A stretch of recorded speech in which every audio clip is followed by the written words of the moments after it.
Known for their huge mouths, relentless appetites, and eagerness to bite down on near enough anything, Gobul and Nibelsnarf are two of the most bizarre and derived of the leviathans, more resembling fish or amphibians than their serpentine cousins. But in their uniqueness, they've developed a number of certain traits worth discussing as we analyse the megamouth leviathans. One of Nibelsnarf's notable physical traits is the way his eyes have migrated to the top of the skull, much like a Kenyan sand boa. As well as helping it see whilst partially submerged in sand, this also means it can still wear a manta sleep mask. No matter what shape your head or your sleeping style, you're covered with manta sleep. And their variety of masks includes the standard variety, cool for hot nights, steam for dry eyes, silk for delicate skin, weighted for those who need a bit more relaxation, and Bluetooth sound for those who like music or the Unnatural History channel as they drift off to sleep. Their portability and durability mean manta masks aren't just great for the home. You can take them to work or on travels too, so you'll be getting the most relaxing sleep no matter where you are, and no matter what light or other external visual stimuli you need to drown out. As a user myself, I can assure you of their comfort and effectiveness. You can follow the link on screen now or in the description and use my code UHC for 10% off, so you can finally get a good night's sleep. One thing that has led to much confusion about Gobul is the belief some had that the ones fought are mere babies, and that the giant adults live in the abyss as mega-massive sea monsters. But this is untrue. Translations from the old law books show this misinterpretation came from the description of adult Gobul with underdeveloped reproductive organs in the flooded forest, whereas a similarly sized adult caught at sea had them fully developed. So it could be that Gobul reach adult size before sexual maturity, or that like many animals, the reproductive organs are underdeveloped and don't produce sexual material outside of the breeding season, when Gobul may move to the coastal areas to mate and spawn. It's rather suggested that the small young live at sea, and presumably make their way into freshwater habitats once they're adults. This is just hypothesis though, as no juvenile Gobul have been found to date.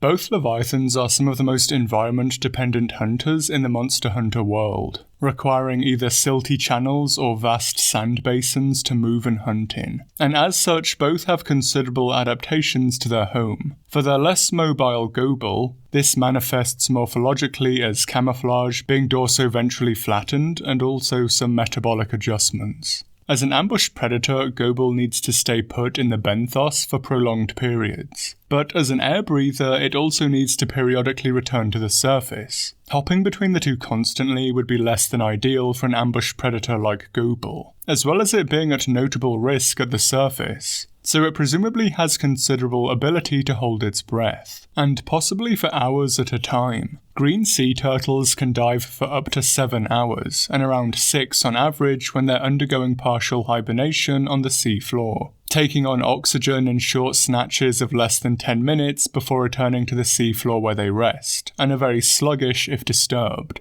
So Gobul may be similar, with multi-hour wait periods in the mud after a few minutes of saturating itself with oxygen at the surface. Gobul may be more and less successful than turtles in some ways at holding its breath. One thing working against it could be temperature. Turtles of both salt and fresh water are at their best when at low temperatures, and the warm jungle rivers Gobul are seen in likely never get all that cold. But Gobul may still have some ability to get oxygen via its skin. It just may not be enough to be completely water-dwelling, but it can still help Gobul stay submerged for longer periods. Even if Gobul can't take on all its oxygen through the water, it may still be able to shed waste products. Gobul are often identified by bubbles arising from its hiding spots, and freshwater turtles can release their carbon dioxide to the water. So Gobul may reduce its need for oxygen further by doing the same, creating the signature bubbles and ridding itself of CO2 to prevent acidic buildups that need more oxygen to neutralize. Much of this may only apply when hunting, it's worth noting. After a successful catch and when still with sufficient energy stores, Gobul may change its use of the rivers to be for much more well-lit shallow spots, where it can regularly surface but it still has sufficient water and substrate to submerge in. overall splitting its time between the deeper hunting spots and the shallow channels where potential predators are far less likely to move their much greater bulk into.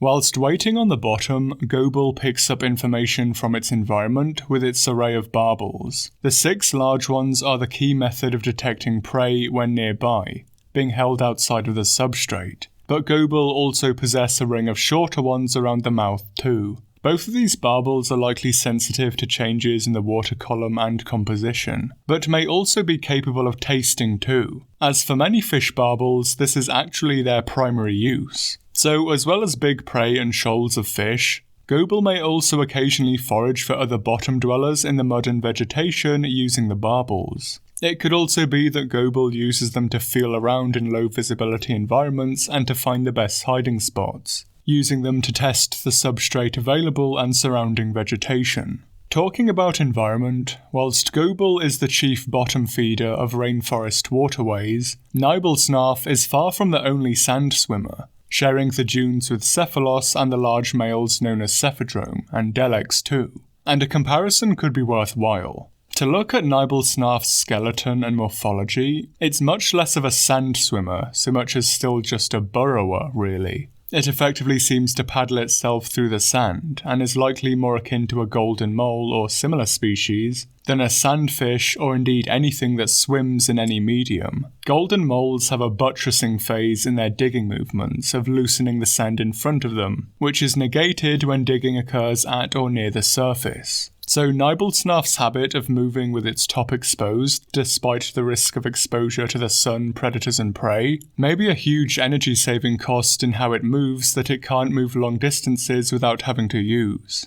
Despite that, this is still likely a lot less efficient than pure sand swimming. And Nibelsnarf is probably much less mobile than the sand piscines both in terms of daily activity and general roaming patterns. The Delex and Cephalos may well treat the open deserts like a literal sea, and roam over it in similar ways to sharks. But Nibelsnarf is probably a much more sedentary animal, and may require more specific conditions to meet its needs. It may be no surprise that it's chiefly encountered in the sandy plains, the most productive desert environment with sand dunes fringing on semi-arid savanna. The herbivore density here and the frequency of them crossing the desert will likely be a lot higher than the true dunes further in the desert interior. In a sense, it may be better to think of Nibelsnarf as a crocodile that swapped sand for water than a shark of the desert. They're much more localized to certain areas and typically eat animals crossing their section of land. This can also apply to other areas like the second-gen desert, where the sand basins surround canyons with cool caves and desert rivers, that likely have more Apsaros herds too. Nibelsnarf may use its excellent hearing to detect certain terrain types as well as prey. Dune hummocks of certain grass create low-frequency vibrations likely detectable by animals such as golden moles.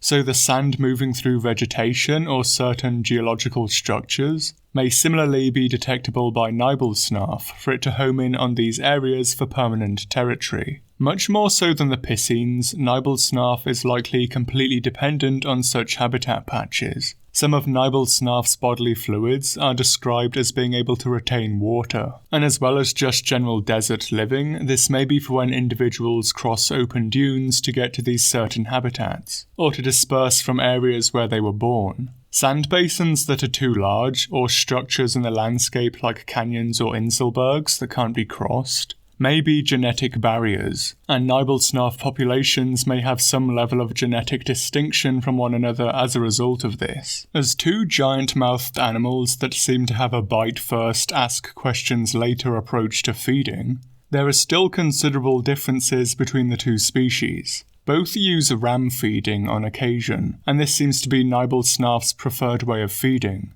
Ram feeding being roughly defined as opening your mouth and moving towards your target to engulf it. This is actually the most basal form of predatory fish feeding in some families, with other tactics deriving from it. So if this particular branch of leviathans are similar, then Nibelsnarf's feeding, if not other aspects of it, are pretty simplistic. Like a golden mole, Nibelsnarf detects prey by its movement on the sand, and occasionally emerges to either smell or sight the prey before approaching, submerged or not. This is then followed by either a concealed lunge or rushing at the prey mouth open. Even if notably adapted for terrestrial desert sand-swimming life, Nibel's feeding and general form may be more what the ancestor of the large mouth branch of leviathans looked like, with Gobul being considerably more specialized and derived in comparison. Nibelsnarf's very imprecise ram feeding in a solid granular medium has led to the unusual adaptation of the gill-like structures behind the head. Whilst sand isn't a breathable substrate, so they can't be considered true gills,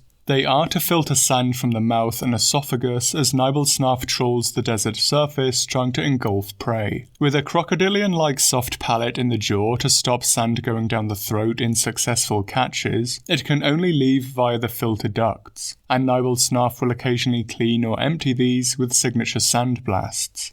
With a successful grab on smaller prey, the mouth is closed and the remaining sand presumably pushed out with the tongue and palate forcing it to the filters. So in a roundabout way, it's almost like a less fine version of cetacean baleen plates. On the other hand, Gobul's chief party tricks when it comes to predation are both the speed of its initial grab and its ability to vacuum in prey. These are likely correlated, and possibly with its ability to inflate too. Gobul's huge mouth, when opened, rapidly creates suction as the water rushes in to fill the expanded mouth cavity, drawing the prey in with it too. Anglerfishes and Gobul both share the ability to do this at incredible speed, and to expand their oral cavities to compensate for the lack of mobility in pursuing the prey. Gobul's enormous mouth, taking up a lot of its body, allows it to utilize this even against large prey, or against whole shoals of fish. As well as this, it can also suction in prey from a distance too. Gobul's ability to expand itself likely means it can continue this negative pressure as water fills the void of the body, drawing in prey that may have escaped the initial lunge or if Gobul was overly keen to attack before the ideal distance. Gobul's lure is also likely an important part of the hunting strategy, and could be another factor bringing it to the flooded forest.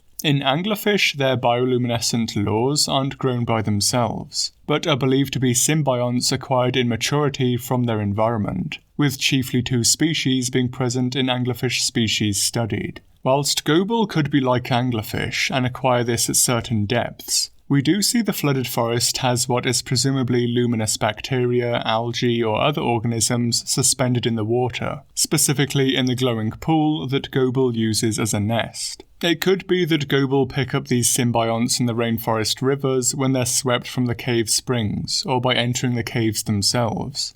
I should be clear in that I'm not saying Gobul have to specifically dunk themselves in a single cave pool, but that these organisms may be present over much of the flooded forest even if not noticeable, and acquired by Gobul here. If this is the case, menageries may only take wild-caught adults due to youngsters, or somehow captive-bred individuals, not having a functioning lure. In terms of their prey selection, the two seem similar again, with having little actual prey preference and more lunging for anything close by that seems vaguely edible. With huge mouths, gapes and stomachs and reasonably powerful jaws, the two can likely consume prey almost the same mass as themselves. But Gobul is also seen to consume small fish, and Nibelsnarf renoplos, neither really being ideal meals for monsters their size, but also not being uncommon among such ambush predators. As monkfish grow, they're able to take larger prey, but they also don't stop taking smaller prey, and neglecting less profitable animals from their diet, with a fair chunk of prey still being small items. This likely stems from their method of hunting essentially being to lunge at available targets, and the same for Gobul. But it's surprising Nibelsnarf also does this. Apparently detecting prey with sound, it should be able to easily discern the light footfalls of unrewarding prey versus the heavy ones of optimum targets. Explanations as to why it doesn't do this could be that its hearing isn't as good as that of other sand swimmers like piscine wyverns, or that in a harsh desert environment, any food item capable of making such footfalls is a worthwhile target, due to the uncertainty of success and the scattered nature of prey in such an environment. So for Nibelsnarf, predation may be less about its own adaptations, and rather exploiting the comparative lack thereof in prey. Slow and abundant animals may be taken in accordance with abundance, or even preferred, whereas swift or unwary animals are likely numerically avoided in diet due to them being able to detect and potentially outrun Nibelsnarf. Genprey and their drome may be very common, but they have excellent vision and swift reflexes and so may well be able to escape. Whereas similarly, Cephalos and Delex are presumably superior sand swimmers to Nibelsnarf, and their speed and agility allow them to mob the sluggish Leviathan away from their own areas more often than not. In contrast, the sluggish and easy-to-ambush herbivores like Apsaros and Renoplos likely make up the bulk of the diet, being too slow to escape outside of extreme luck and with slower reflexes, duller senses, and very heavy footfalls that may attract Nibelsnarf from greater distances too. Large predatory monsters and the Blosswyverns can likely turn the tables on Nibelsnarf, but mid-sized monsters like Baroth moving across sand basins to anthills may need all their strength and resilience if ambushed in a fairly even contest.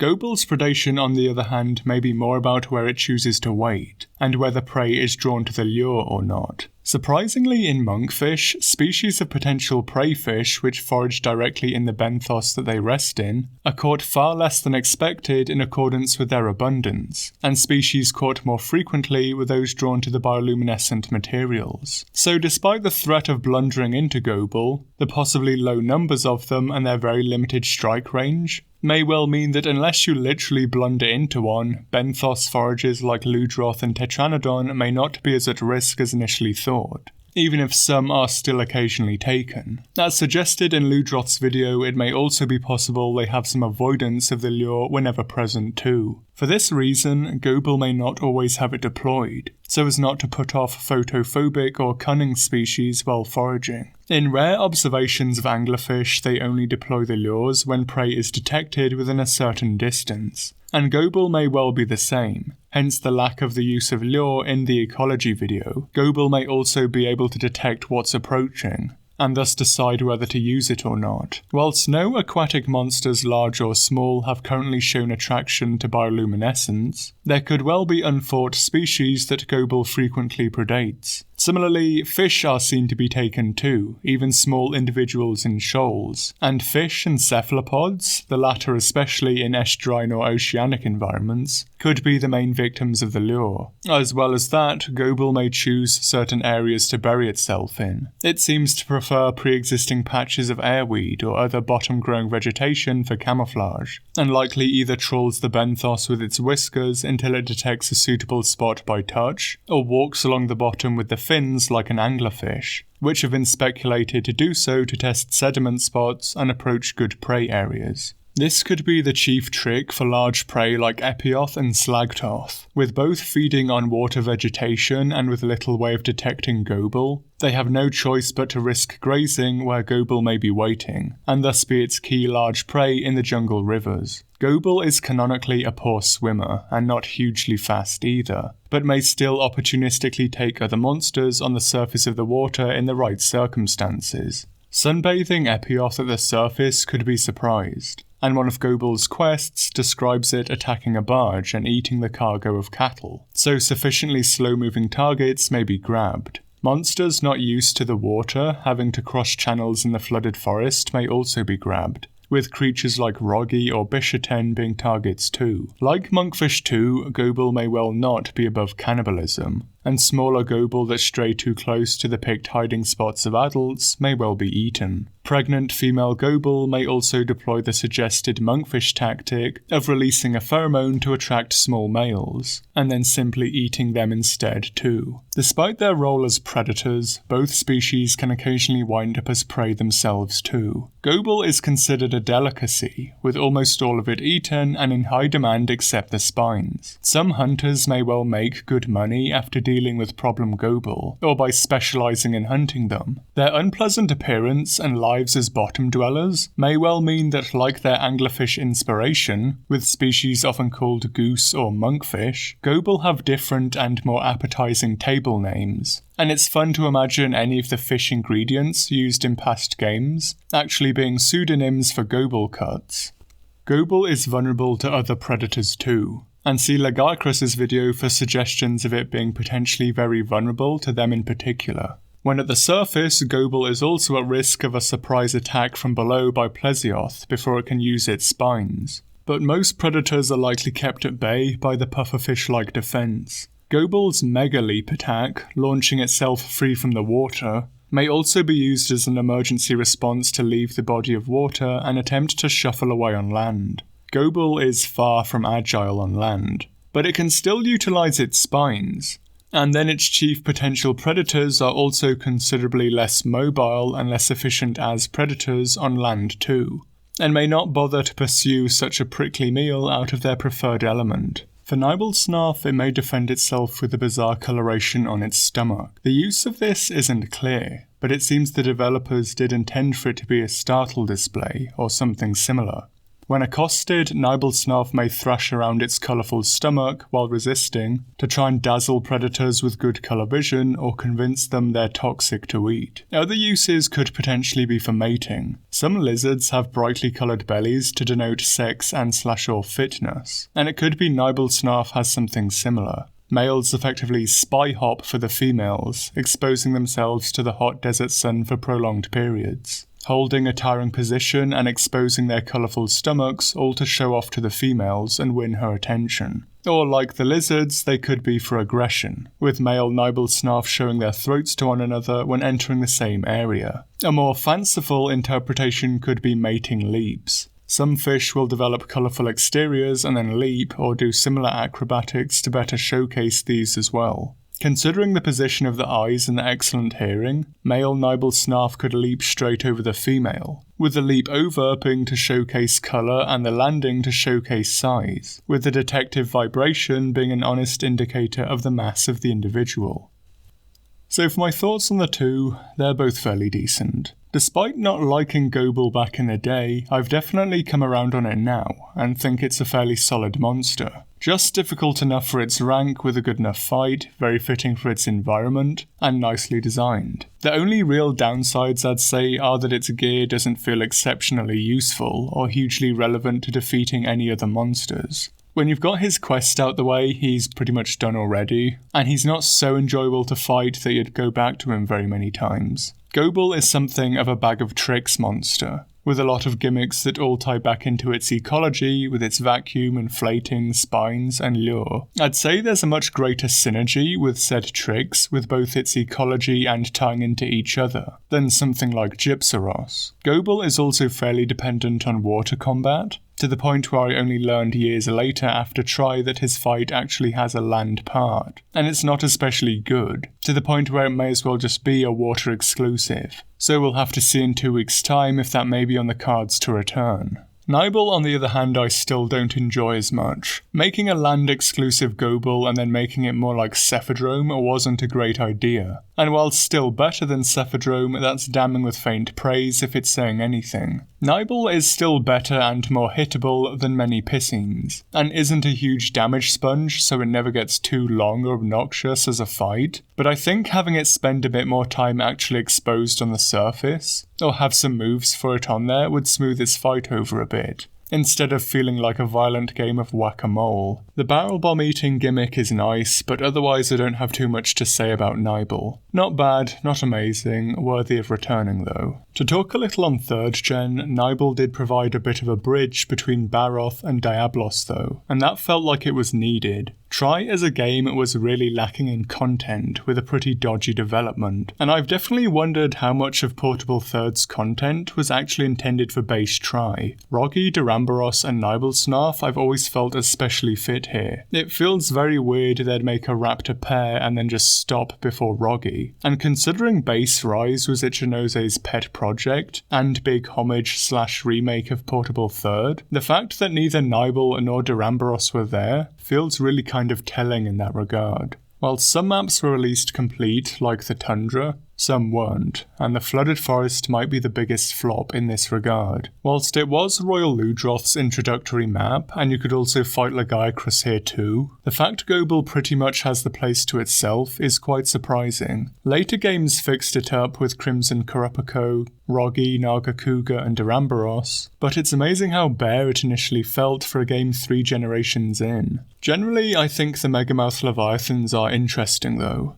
and do have some room for expansion. I think the ideal addition to the Coral Highlands would have been something like a Gobul/Kezu cross, a Woebegong or carpet shark that can also shuffle about on the vertical walls to complete the feeling of the sea on land, by having a classic predator hiding in the benthos. Similarly, if water combat does come back, there's room for plenty more of them. A polar variation could be a nice one, and I feel a more terrestrial one would be good too, one completely free from submerging itself in a substrate. They're a small class that would be interesting to see more of in the future. Thanks for watching, and as ever, thanks to patrons Phenomenon, The Superist Duper, Sonam Robson, K. Sandom, Big Al, Engar Steiny, Flyguns Archives, Hui Hui, Original Username, Inventory Overflow, Tristan Berry, Evely, Howleth, Archazor Queen, Seth Fake Last Name, Zacer, Dodecablos, and Bazugazu Bakuhatsu for their ongoing generosity keeping the channel going.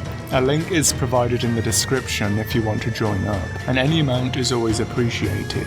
Thanks to Kamen Rider Moten for their excellent digital artwork showing off the behaviour and anatomy of the megamouth leviathans. There are links provided to their assorted social media for you to follow them on, for all the pieces they make independent of my videos, as well as the ones that didn't make it in. Thanks to I Am the Kaijuking for the impressive monster skeletals too. Having upgraded from just the skull, Kaijuking based the Nibelsnarf in particular on Brachiopodia, like Kulasukas, for their similarly massive heads and siphons behind them, and thanks especially for the Gobul skull for the nightmare of anglerfish skull anatomy. For more behind the scenes, skeletals and skulls, as well as independent artwork too, be sure to check out his Tumblr, and support him on Patreon if you can for more content and early access. And a big thanks to Goji for translating the passage on adult versus juvenile Gobul from the Japanese text as well, finally putting an end to the whole adult Gobul or abyssal Giga Kaiju myth at long last. Thanks for all the positive comments on Gammoth too. As the final member of the Fated Four and Gammoth in general, I was aware it was something a lot of people were keen for. One thing some have pointed out is Gammoth's tusks, and that they have to either be molars or some weird cheek horn from where they erupt. Whilst I did think Capcom did intend for them just to be normal tusks, and in general I treated them as such for discussion, again I don't think there's anything wrong with headcanoning it with another explanation in this regard. Still deciding what to put out for the next video. There is that whole Tokyo Game Show thing going on, so we'll have to wait and see.